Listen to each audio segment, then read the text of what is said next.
So welcome back. Next caller ready ಇದ್ದಾರೆ. ಅವರ ಸಮಸ್ಯೆ ಏನು ಅಂತ ತಿಳ್ಕೊಳ್ಳೋಣ. ಬೆಂಗಳೂರಿನಿಂದ ರಶ್ಮಿ ಅಂತ ಕರೆ ಮಾಡಿದ್ದಾರೆ. ರಶ್ಮಿ, ವೈದ್ಯರಿದ್ದಾರೆ, ಮಾತಾಡಿ. ನಿಮ್ಮ ಸಮಸ್ಯೆ ಏನಿದ್ರು ಅವ್ರ ಹತ್ರ ನೇರವಾಗಿ ಮುಕ್ತವಾಗಿ. Hello hello madam. Madam, actually ನನ್ನ ಫ್ರೆಂಡ್ ಪ್ರಾಬ್ಲಮ್ ಇದು. ಅವಳು ಹಾಸ್ಪಿಟ್ಲಲ್ಲಿ ಇದ್ದಾಳೆ. ಅವಳು ಮದ್ವೆ ಆಗಿ ಒಂದು 2 monthsಗೆ ಪ್ರೆಗ್ನೆಂಟ್ ಆದ್ಲು. ಅವಳಿಗೆ 1.5 ತಿಂಗಳಾದ್ಮೇಲೆ ಒಂಚೂರು ಬ್ಲೀಡಿಂಗ್ ಕಾಣಿಸ್ಕೊಂತಂತೆ. ಆಮೇಲೆ ಡಾಕ್ಟರ್ ಹತ್ರ ಹೋಗಿ ಏನು ಪ್ರಾಬ್ಲಮ್ ಇಲ್ಲ, ಸ್ಕ್ಯಾನಿಂಗ್ ಎಲ್ಲ ಮಾಡಿ ಏನು ಪ್ರಾಬ್ಲಮ್ ಇಲ್ಲ, ಮಗು ಚೆನ್ನಾಗಿದೆ, ಹಾರ್ಟ್ ಬೀಟ್ ಎಲ್ಲ ಚೆನ್ನಾಗಿದೆ ಅಂತ ಹೇಳಿದ್ರಂತೆ.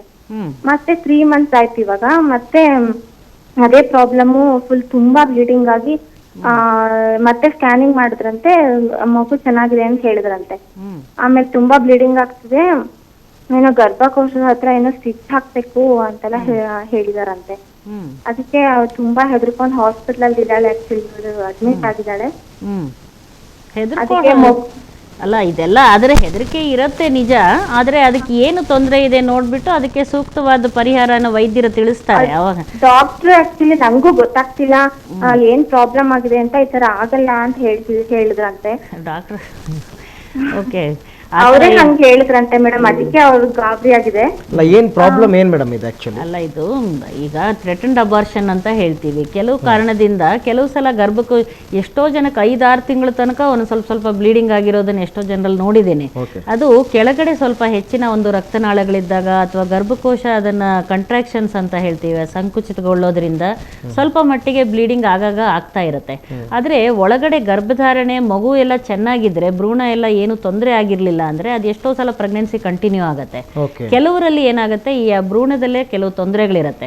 ಹಾಗಾಗಿ ಸ್ವಲ್ಪವಾಗಿ ಅದು ಬ್ಲೀಡಿಂಗ್ ಕಾಣಿಸ್ಕೊಳ್ಳೋ ತರ ಆಗಿ ಸ್ವಲ್ಪ ದಿವಸ ಬೆಳವಣಿಗೆ ಆಗುತ್ತೆ, ನಂತರ ಅದು ಬೆಳವಣಿಗೆ ನಿಂತು ಹೋಗುತ್ತೆ. ಅವಾಗ ಅಬಾರ್ಷನ್ ಅಥವಾ ಮಿಸ್ಡ್ ಅಬಾರ್ಷನ್ ಆಗೋದಾಗ್ಲಿ ಅಥವಾ ಪೂರ್ತಿ ಅಬಾರ್ಷನ್ ಹೊರಗಡೆ ಬರೋದಾಗ್ಲಿ, ಈ ರೀತಿ ಅಬಾರ್ಷನ್ ಅದು ಗರ್ಭಪಾತ ಆಗುವಂತ ಸಾಧ್ಯತೆಗಳಿರುತ್ತೆ. ಅದಕ್ಕೋಸ್ಕರ ಅದನ್ನ ಕೆಲವು ಸಲ ನಾವು ಟ್ರೀಟ್ಮೆಂಟ್ ಕೊಟ್ಟು ಅದು ಪೂರ್ತಿಯಾಗಿ ಎಲ್ಲರಲ್ಲೂ ಈ ಗರ್ಭಧಾರಣೆ ಗರ್ಭಪಾತ ಆಗದಂಗೆ ತಡೆಯೋದಕ್ಕೆ ಆಗೋದಿಲ್ಲ. ಯಾಕಂದ್ರೆ ಕೆಲವು ಸಲ ಭ್ರೂಣದಲ್ಲೇನೆ ಒಂದು ಡಿಫೆಕ್ಟ್ ಇರುತ್ತೆ. ಅದಿರ್ಲಿಲ್ಲ ಅಂದಾಗ ಎಷ್ಟೋ ಸಲ ಗರ್ಭಧಾರಣೆ ಕಂಟಿನ್ಯೂ ಆಗಿ ಮಗು ನಾರ್ಮಲ್ ಆಗಿ ಚೆನ್ನಾಗೇ ಇರುತ್ತೆ. ಕೆಲವರಲ್ಲಿ ಹೆಚ್ಚಿನ ದಿನಗಳ ತನಕ ರಕ್ತಸ್ರಾವ ಆಗ್ಬೋದು. ಆದ್ರೆ ಅತಿಯಾದ ರಕ್ತಸ್ರಾವ ಆಗ್ತಾ ಇದ್ದು ಎಲ್ಲ ತೊಂದರೆ ಆಗ್ತಾ ಇದ್ದಾಗ ಈ ಗರ್ಭಪಾತ ಆಗೋ ಚಾನ್ಸಸ್ ಜಾಸ್ತಿ ಇರುತ್ತೆ. ಆ ಬ್ಲೀಡಿಂಗ್ ಆಗ್ತಿರ್ಬೇಕಾದ್ರೆ ಯಾವುದೇ ಸ್ಟಿಚ್ಚುಗಳನ್ನ ಸಾಮಾನ್ಯವಾಗಿ ಹಾಕೋದಿಲ್ಲ. ಅದನ್ನ ಅದು ಅಕಸ್ಮಾತ್ ಏನಾದರೂ ಈ ಗರ್ಭಕೋಶದ ಬಾಯಿ ಸ್ವಲ್ಪ ಸರಳವಾಗಿದೆ, ಹಂಗಾಗಿ ಅಬಾರ್ಷನ್ ಆಗ್ಬಿಡ್ಬೋದು, ಅದು ಓಪನ್ ಆಗ್ತಾ ಇದೆ ಎಂದಾಗ ಇನ್ಯಾವುದೇ ತೊಂದರೆ ಇಲ್ಲದೆ ಇದ್ದಾಗ ನಾವು ಸ್ಟಿಚ್ ಹಾಕ್ತಿವಿ. ಗರ್ಭಕೋಶ ಬಾಯಿ ಕುತ್ತಿಗೆನ ಬಿಗಿ ಮಾಡೋ ತರ ಅದು ಏನಾಗುತ್ತೆ, ಅವಾಗ ಅದ್ರ ಭಾರ ತಡ್ಕೊಳತ್ತೆ. ಇಲ್ಲಾಂದ್ರೆ ಗರ್ಭಕೋಶದ ಬಾಯೇನೆ ಕೆಲವರಲ್ಲಿ ವೀಕ್ ಇರುತ್ತೆ, ಅದು ಭಾರ ತಡ್ಕೊಳಕ್ಕಾಗದೆ ಓಪನ್ ಆಗಿ ಮಗು ಹೊರಗೆ ಬಂದ್ಬಿಡತ್ತೆ, ಅಬಾರ್ಷನ್ ಆಗತ್ತೆ. ಅಂತ ಸಂದರ್ಭದಲ್ಲಿ ಸ್ಟಿಚ್ ಹಾಕೋದು. ಇಲ್ಲ ಅಂತ ಹೇಳಿದ್ರೆ ಎಲ್ಲ ಸಂದರ್ಭದಲ್ಲೂ ಸ್ಟಿಚ್ ಹಾಕೋದು. ಅಂದ್ರೆ ಸಾಮಾನ್ಯವಾಗಿ ಪ್ರೆಗ್ನೆನ್ಸಿನಲ್ಲಿ ಬ್ಲೀಡಿಂಗ್ ಸ್ಟಾರ್ಟ್ ಆಯ್ತು 1ನೇ ತಿಂಗಳಲ್ಲಿ 3ನೇ ತಿಂಗಳಲ್ಲಿ ಅಂದ ತಕ್ಷಣ ಅಬಾರ್ಷನ್ ಆಗುತ್ತೆ ಅಂತ ಏನಲ್ಲ. ಇಲ್ಲ, ಅದು 50-50 ಚಾನ್ಸ್ ಇರ್ಬೋದು. ಮತ್ತೆ ಕಾರಣ ಏನು ಅನ್ನೋದ್ರ ಮೇಲೆ ಹೋಗುತ್ತೆ. ಎಷ್ಟೋ ಜನಕ್ಕೆ ಈ ತರ ಬ್ಲೀಡಿಂಗ್ ಆಗ್ತಾನೆ ಇದ್ದು ಏನಾಗುತ್ತೆ, ಮಗು ಚೆನ್ನಾಗಿ ಡೆವಲಪ್ ಆಗ್ತಾನೆ ಇರುತ್ತೆ, ಬ್ಲೀಡಿಂಗ್ ಆಗ್ತಾ ಇರುತ್ತೆ. ಅದಕ್ಕೆ ಅದನ್ನ ಆಗಾಗ ನಾವು ಸ್ಕ್ಯಾನಿಂಗ್ ಮಾಡಿಸಿ ತೊಂದರೆ ಏನಿದೆ ಅಂತ ಚಿಕಿತ್ಸೆ ಕೊಟ್ಟು ಅದನ್ನ ಪ್ರಯತ್ನ ಮಾಡ್ತೀವಿ. ಅದಕ್ಕೆ ಅದು ಇರುತ್ತೆ, ವೈದ್ಯರಿಗೂ ಆತಂಕ ಇರುತ್ತೆ, ಮತ್ತೆ ಪೇಷಂಟ್ಗೂ ಆತಂಕ ಇರುತ್ತೆ. ಯಾವುದೇ ಒಂದು ಕಾರಣಕ್ಕೆ ಸ್ತ್ರೀಗೆ ತೊಂದರೆ ಆಗಬಾರ್ದು ಅನ್ನೋದೇ ವೈದ್ಯರದ ಒಂದು ಇರೋದು. ಯಾವುದೇ ಒಂದು ತಾಯಿ ಯಾವುದೇ ಒಂದು ಮಗುನ ಉಳಿಸೋದೇ ನಮ್ಮ ಒಂದು ಗುರಿಯಾಗಿ ಇಟ್ಕೊಂಡೇ ನಾವು ಕೆಲಸ ಮಾಡೋದು. ಅಂತ ಸಂದರ್ಭದಲ್ಲಿ ಒಂದ್ ವೇಳೆ ಮಗುಗೆ ತೊಂದರೆ ಆದ್ರೂ ತಾಯಿಗೆ ಮಾತ್ರ ಯಾವುದೇ ಕಾರಣಕ್ಕೂ ತೊಂದರೆ ಆಗಬಾರ್ದು ಅನ್ನೋದು. ಎಷ್ಟೋ ಸಲ ಸಿನಿಮಾದಲ್ಲಿ ನಿಂಗೆ ತಾಯಿ ಬೇಕೋ ಮಗು ಬೇಕೋ ಆರಿಸ್ಕೊಂಡು ಆ ರೀತಿ ನಾವೇನು ಹೇಳೋದಿಲ್ಲ. ನಮ್ಗೆ ತಾಯಿನೇ ಬಹಳ ಮುಖ್ಯ. ಈ ಮಗು ಇಲ್ಲದೆ ಇನ್ನೊಂದು ಮಗು ಹಾಗೆ ತಾಯಿ ಇದ್ರೆ, ಅದರಿಂದ ಅದನ್ನ ನಾವು ಗಮನದಲ್ಲಿ ಇಟ್ಕೊಂಡು ಹೇಳಬೇಕಾಗುತ್ತೆ. ಓಕೆ ಮೇಡಮ್, ನೆಕ್ಸ್ಟ್ ಮತ್ತೊಬ್ರು ಕಾಲರ್ ಬೆಂಗಳೂರಿನಿಂದ ಸುಷ್ಮಾ ಅಂತ, ಅವ್ರ ತೊಂದರೆ ಏನು ಅಂತ ಕೇಳೋಣ. ಸುಷ್ಮಾ, ಮಾತಾಡಿ. ಮೇಡಮ್ ಇದರ ಹೇಳಿ, ಅವ್ರ ಹತ್ರ ಹೇಳ್ಕೊಳ್ಳಿ ಏನು ತೊಂದರೆ ಇದೆ ಅಂತ. Hello madam. ಹೇಳಿಮ್ಮ. ನಮ್ದು ಮದುವೆ ಆಗಿ 5 years ರನ್ನಿಂಗ್ ಅಲ್ಲಿ ಇದೆ. ಮದುವೆ ತಿಂಗಳಿಗೆಲ್ಲ ನಿಂತ್ಕೊಂತು, ಇನ್ನು ಮಗು ಇದೆ ಆಲ್ರೆಡಿ. ಸರಿ, 4 years ಆಯ್ತು, ಇನ್ನೊಂದು ಇಲ್ಲ ಅಂತ ಕೇಳೋಣ ಅಂತ ಕಾಲ್ ಮಾಡಿ. ಈಗ ಇನ್ನೊಂದು ಆಗ್ಲಿ ಅಂತ ಪ್ರಯತ್ನ ಮಾಡ್ತಾ ಇದ್ದೀರಾ? ಹೌದು ಮೇಡಮ್. ಇದು ಸೆಕೆಂಡ್ರಿ ಸ್ಟೆರಿಲಿಟಿ ಅಂತ ಹೇಳ್ತೀವಿ. ಒಂದು ಮಗು ಅಥವಾ ಒಂದು ಅಬಾರ್ಷನ್ ಆಗಿ ನಂತರ ತಿರ್ಗಾ ನಿಂತಿರಲಿಲ್ಲ ಅಂದರೆ ಇದಕ್ಕೆ ಮತ್ತೆ ಒಂದ್ಸಲ ಎಲ್ಲ ರೀತಿಯ ಪರೀಕ್ಷೆಗಳು ಮಾಡಬೇಕಾಗತ್ತೆ. ಮತ್ತು ಗರ್ಭನಾಳ ಏನಾದರೂ ಮುಚ್ಚಿದೆಯಾ ಏನು ಅಂತ ಒಂದು ಎಕ್ಸ್ರೇ ಎಲ್ಲ ಮಾಡಬೇಕಾಗತ್ತೆ. ಅದನ್ನೆಲ್ಲ ನೋಡಿ ಒಂದು ಸ್ವಲ್ಪ ಮಟ್ಟಿಗೆ ಚಿಕಿತ್ಸೆ ಕೊಟ್ಟಾಗ ಮತ್ತೆ ನಿಲ್ಲೋ ಚಾನ್ಸಸ್ ಇರುತ್ತೆ. ಅದು ಕಾರಣ ಏನು ಅಂತ ಒಂದ್ಸಲ ಪರೀಕ್ಷೆ ಮಾಡಿಸ್ಕೊಳ್ಳಿಮ್ಮ. ಓಕೆ. ನೆಕ್ಸ್ಟ್ ಪುಷ್ಪ ಅಂತ ದಾವಣಗೆರೆಯಿಂದ, ಅವರು ತೊಂದರೆ ಏನು ಅಂತ ಕೇಳೋಣ. ಪುಷ್ಪ ಮಾತಾಡಿ, ಏನು ತೊಂದರೆ ಇದೆ ಹೇಳಿ. ಹಲೋ ಹಲೋ ಹೇಳಿ ಮಾ. ಹಲೋ ಮೇಡಮ್, ನಮಸ್ತೆ. ನಮಸ್ತೆ. ಮೇಡಮ್, ನನಗೆ 3 ವರ್ಷದ ಮಗ ಇದ್ದಾನೆ. ಅದಾದ್ಮೇಲೆ ಮತ್ತೆ ನಿಂತಿತ್ತು. ಆಗ ಟ್ಯೂಬಲ್ ಬೇಬಿ ಅಂತ ಆಗಿದೆ ಅಂತ 3 ತಿಂಗಳಾದ್ಮೇಲೆ ಡಾಕ್ಟರ್ ಅಬಾರ್ಷನ್ ಮಾಡಿದ್ದು. ಸರಿ. ಅದಾದ 1 ವರ್ಷಕ್ಕೆ ಮತ್ತೆ ಪ್ರೆಗ್ನೆಂಟ್ ಆದಾಗ 3 ತಿಂಗಳಲ್ಲಿ ಮುಟ್ಟು ಕಾಣಿಸ್ಕೊಂತು. ಆಗ ಇಲ್ಲ ಮಗು ಇಲ್ಲ ಹೋಗಿದೆ ಅಂತ ಮತ್ತೆ ಅಬಾರ್ಷನ್ ಮಾಡಿದ್ದು. ಅದಾದ್ಮೇಲಿಂದ ಸರಿಯಾಗಿ ಮುಟ್ಟಾಗ್ತಾ ಇಲ್ಲ, ಏನ್ ತೊಂದ್ರೆ ಅಂತ ಗೊತ್ತಾಗ್ತಾ ಇಲ್ಲ. ಮತ್ತೆ ಹಾಸ್ಪಿಟ್ಲಿಗೆ ಹೋಗಿ ತೋರಿಸಿದ್ರೆ ಏನು ತೊಂದ್ರೆ ಇಲ್ಲಮ್ಮ ಅಂತ ಎಲ್ಲ ಟೆಸ್ಟ್ ಮಾಡಿ ಟ್ಯಾಬ್ಲೆಟ್ಸ್ ಕೊಟ್ರು.